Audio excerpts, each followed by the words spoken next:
Rundayanti korobohan Pinten dewata sakti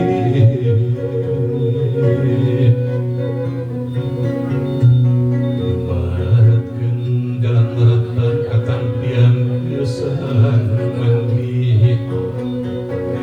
Kaleuwi si patahunan lebih ngarungcan diri-diri anu sakiwari rek lurung tujuh ngariap ka pajajaran bongan hayang pulang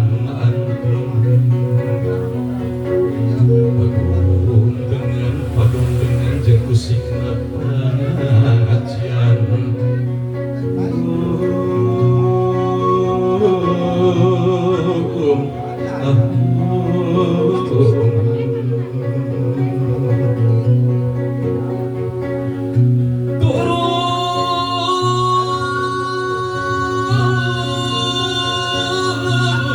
di gunung Gumuluk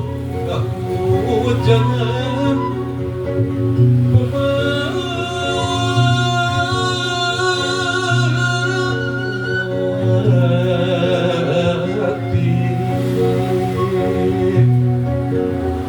nyamoyan di pamoyanan papanggi jeung urang dani